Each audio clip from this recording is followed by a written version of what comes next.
교회 안에서도 세대 차이, 세대 갈등을 경험하는 교인들이 적지 않은 것으로 조사됐습니다.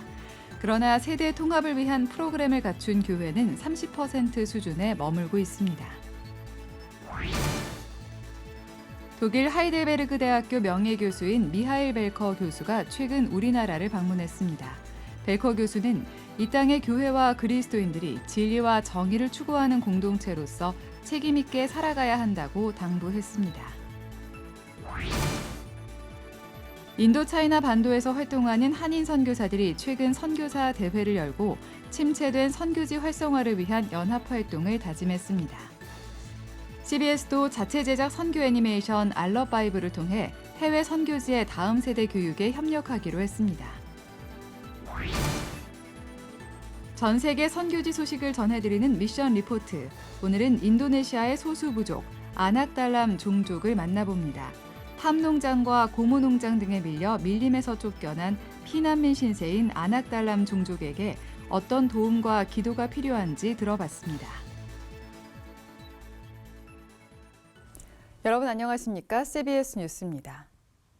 우리 사회에는 MZ세대, G알파세대 등 세대를 구분하는 다양한 이름이 있습니다. 세대별 특성을 이해하기 위한 구분이겠지만 그만큼 세대 간 차이가 두드러진다는 얘긴데요.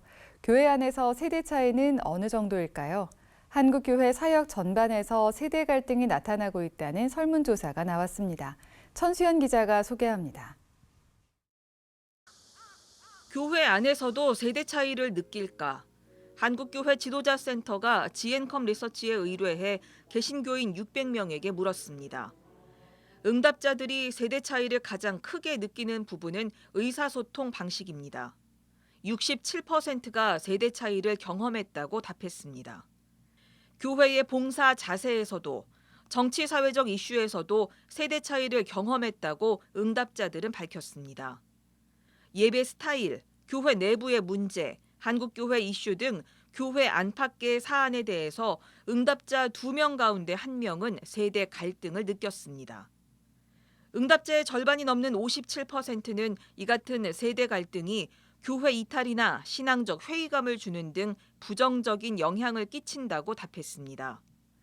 세대 갈등을 일으키는 윗세대들의 태도로는 쓸데없는 간섭이나 훈계, 권위주의적 태도, 무례한 태도 등이 지적됐고 아랫세대에 대해서는 자기들만의 용어 사용, 예의 없는 무례함, 교회의 전통을 무시하는 행동 등을 꼽았습니다. 윗세대에 대한 부정적인 생각은 40대에서 가장 높게 나타났습니다. 갈등을 해소하는 주체로는 80% 이상이 윗세대가 아랫세대에게 양보하고 이해와 배려를 해야 한다고 답했습니다. 그러나 교회 안에 세대 통합을 위한 노력은 미흡한 편이었습니다. 세대 통합을 위한 프로그램이 있는 교회는 37%에 불과했습니다. 모든 세대가 함께 예배드리는 온세대 예배를 드리는 경우는 55%, 절반 수준에 그쳤습니다. 응답자들은 세대 차이를 해소할 대안으로 온세대 예배를 가장 많이 선호했고 교회의 의사결정에 세대별 대표자를 참여시키는 것과 소그룹이나 성경 공부, 사역 그룹의 세대를 혼합 구성하는 것에도 긍정적으로 반응했습니다. CBS 뉴스 천수연입니다. 독일 하이델베르크 대학교 명예교수이자 몰트만의 제자로도 잘 알려진 신학자 미하엘 벨커 교수가 최근 한국을 방문했습니다. 벨커 교수는 하나님은 성령을 통해 피조물과 동역하시는 방법으로 이 땅의 하나님 나라 통치를 구현해 가신다며 교회와 그리스도인들의 역할을 강조했습니다. 오요셉 기자입니다. 선하신 하나님이 창조한 이 세상에 전쟁과 가난, 불평등, 질병 등 악과 고통이 가득한 이유는 뭘까? 또 하나님은 전능하신데 왜 이런 세상을 그냥 지켜만 보고 계시는 걸까? 신앙을 진지하게 고민하는 그리스도인이라면 한 번쯤 생각해보는 질문입니다. 자칫 모순처럼 느껴질 수 있는 이러한 질문에 대해 미하엘 벨커 교수는 하나님의 창조에 대한 이해와 전능에 대한 개념부터 바로 세워야 한다고 강조했습니다. 하나님을 이 세상 모든 것을 직접 나서서 주재하는 존재로 이해하는 것은 잘못된 생각이란 겁니다. 벨커 교수는 하나님께서 피조물에게 엄청난 자율성과 내재적 힘, 그리고 그에 상응하는 책임을 부여하셨다고 강조했습니다. 그러면서 인간이 그 힘을 파괴적인 방식으로 사용하고 심지어 하나님을 대적할지라도 때론 그것을 견뎌내신다고 말했습니다.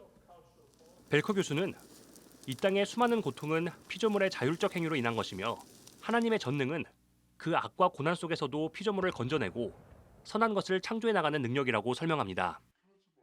God's omnipotence in this world is not the preparation of a Disney world, in which everything, as long as the power does not fail and the weather plays along, is entertaining and harmoniously coordinated. Rather, God's omnipotence is a power that opens up perspectives of comfort and hope above all that is unsettled, unsuccessful, supposedly failed and lost in the world. 벨커 교수는 특히 하나님은 위에서 찍어 누르는 방식으로 직접적으로 이 세상에 개입하시기보다는 성령을 통해 피조물에 위임하신 능력으로 일하신다며 교회와 그리스도인들의 역할을 강조했습니다. 특히 십자가의 메시지를 단순히 하나님의 고난으로만 환원해서는 안 된다며 십자가 죽음과 부활 사건은 이 세상의 힘과 권세를 부수는 전능하신 하나님의 대결이라고 말했습니다. 다시 말해 교회와 그리스도인들은 진리와 정의를 추구하는 공동체로서 성령에 힘입어 왜곡된 사회와 타락한 전 지구적 상황을 타파해 나가야 할 책임이 있다는 겁니다. They are surrounded by powers of spirit of justice in a world massively determined by injustice and inequality. Action ranging from the needful analysis and critique of current distorted social and global conditions to passive resistance against corrupt and perverted politics, media influence, economics, and even corrupt morality and religion. All become newly visible in the context of the prophetic office. 벨커 교수는 그리스도의 삶에 참여하는 것은 단순히 사후세계에 국한되는 것이 아니라며 정의와 자유, 진리, 자비와 평화의 영에 사로잡혀 그리스도의 통치를 현실화해 나가야 한다고 강조했습니다. CBS 뉴스 오요셉입니다. 인도 차이나 반도에서 활동하는 한인 선교사들이 최근 선교사 대회를 열고 코로나 팬데믹으로 침체된 선교지 활성화를 위해 연합 활동을 강화하기로 했습니다. CBS가 다음 세대 교육 선교를 목적으로 제작한 애니메이션 알럿 바이블 배급을 위한 업무 협약식도 체결했습니다. 성시진 PD가 선교사 대회에 다녀왔습니다. 제24차 인도차이나 한인 선교사 대회가 캄보디아 프놈펜에서 열렸습니다. 이제부터 제24차 인도차이나 한인 선교사 캄보디아 대회를 시작하겠습니다.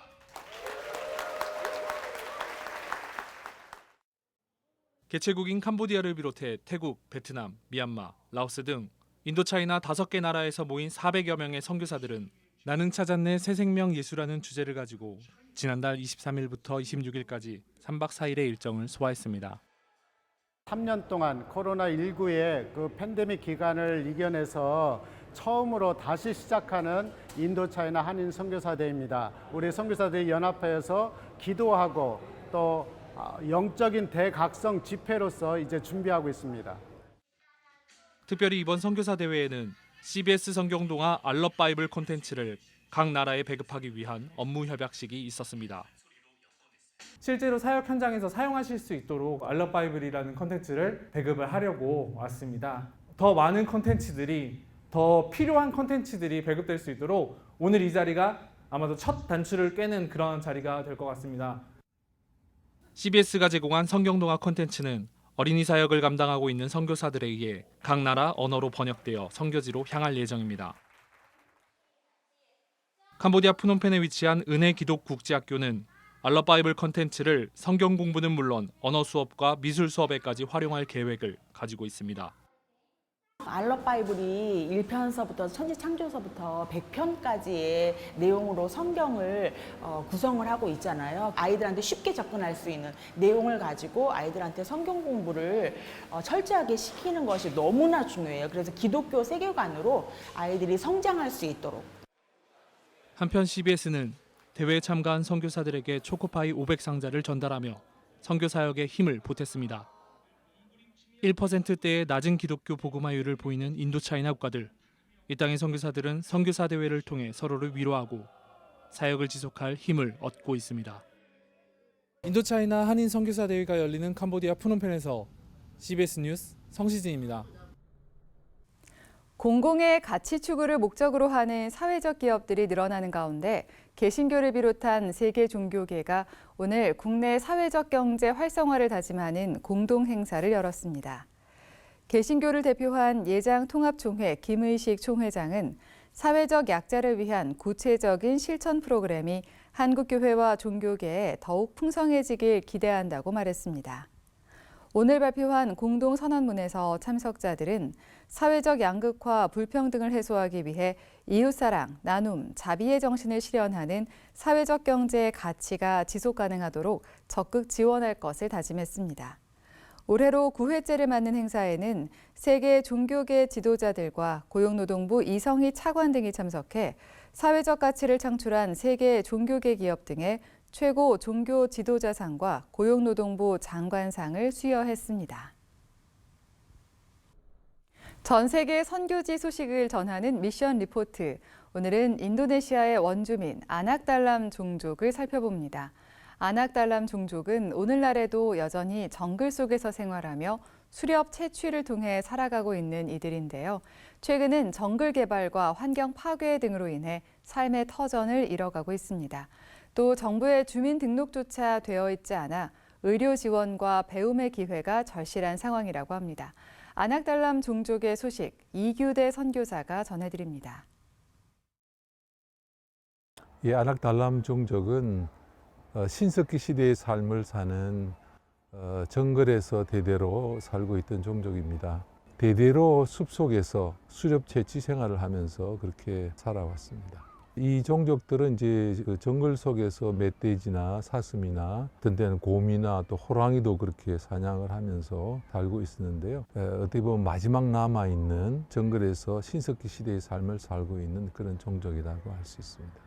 아낙달람 종족은 인도네시아어를 알지도 못하고 고유의 언어를 사용하고 있어요. 이들이 그 직계 가족을 중심으로 수렵 채취 생활을 하고 있기 때문에 다른 사람들과 접촉을 꺼리고 금지하고 그들 고유의 문화를 또 종교를 주로 이제 자신의 조상을 숭배하는 그런 애니미즘 신앙을 가지고 있습니다. 이제 인도네시아 그 잠비 지역은 이슬람 지역이잖아요. 그러니까 무슬림들은 멧돼지, 돼지고기를 먹는 사람들을 굉장히 더럽게 생각하고 탑으로 생각하기 때문에 더더욱 이 아낙달람 종족 사람들을 더러운 사람들, 그런 사람들로 이제 생각하기 때문에 주민들과의 접촉이나 관계를 만들기가 힘들죠. 현재는 그 파암 농장이나 또 고무 농장들이 이제 많이 생겨나서 이런 대형 플랜테이션 때문에 그들이 대대로 살고 있는 이제 밀림에서 쫓겨나서 이제는 정처 없이 떠도는 그런 피난민이 된 것이죠. 남의 땅에 들어가서 텐트를 치고 살고 있기 때문에 이것저것 쫓겨다니면서 그렇게 생활을 하고 있죠. 이제 그것이 가장 큰 어려움이고 또 더 이상 이제 정글에서 사냥을 해서 생계를 이어갈 수 없는 그런 상황이기 때문에 정글 없는 삶에 적응을 해야 되는데 이들에게 어려움인 거죠.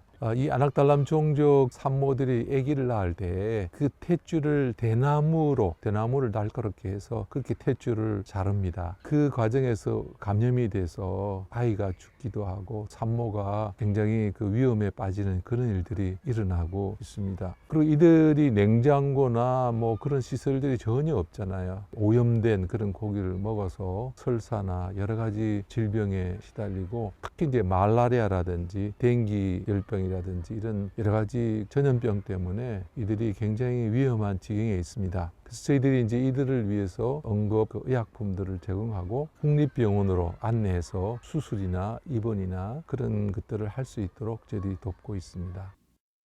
이들을 보호하기 위해서 이제 여러 가지 일들을 하고 있는데 첫 번째는 이들에게 이제 주민등록증이나 가족 그 등록증을 만들어서 인도네시아 그 국민이 될 수 있도록 먼저 하고 그래서 이제 이 아이들이 학교에 갈 수 있도록 그렇게 도와줄 뿐만 아니라 더구나 이제 이들이 그 살 수 있는 땅이 없기 때문에 저희들이 그곳에 정착촌을 만들어서 저희들이 땅을 구입하고 또 여기저기 떠돌던 이들을 정착할 수 있도록 돕고 있습니다. 정착촌을 만들 때 사역자가 그곳에 그들과 함께 살아갑니다. 집을 짓고 그들이 가장 필요한 것들, 예를 들어 식수라든지 화장실이라든지 특히 아이들을 위한 영양급식 프로그램을 제공해서 일주일에 3번 아이들의 식사를 제공하고, 그다음 아이들이 학교에 갈 수 있도록 돕고, 차근차근 이제 그들의 친구가 되어주고 그들과 함께 살아가고 있기 때문에 이들이 서서히 그렇게 이제 예수님을 믿고 또 세례를 받고, 그래서 교회에 출석하고 있는데, 청탁촌을 처음 만들었을 때는 교회에 나오는 사람들이 많지 않지만, 그러나 이제 해가 지날수록 전체 주민이 다 기독교로 개종을 하고 세례받고 그렇게 신앙생활을 하는 것이 대부분이죠. 그 집단에 이제 지도자가 있는데, 이 지도자가 예수를 믿고 그다음에 그곳의 연장자들이 예수를 믿으면 이제 전체 그 종족 사람들이 다 예수를 믿는 그런 일들이 일어나고 있는 거죠.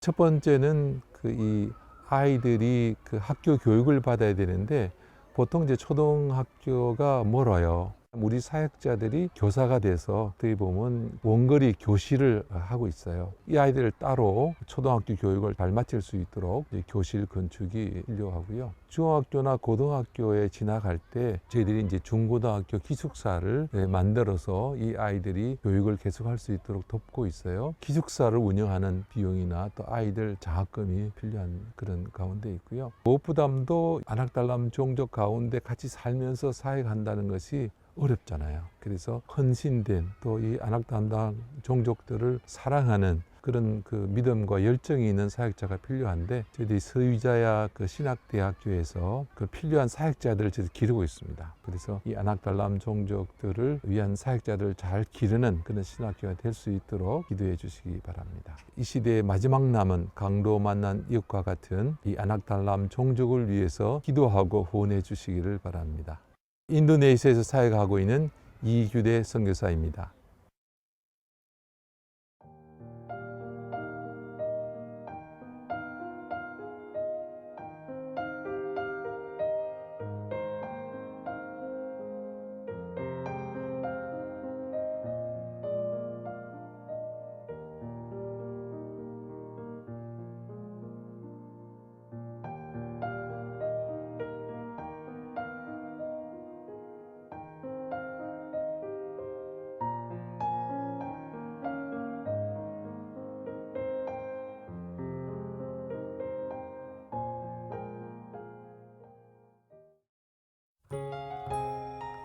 날씨입니다. 내일은 밤까지 중부지방을 중심으로 비가 내리겠습니다. 내일 아침 최저 기온은 7도에서 18도, 낮 최고 기온은 19도에서 26도로 예상됩니다. 이상으로 뉴스를 마칩니다. 시청해주신 여러분 고맙습니다.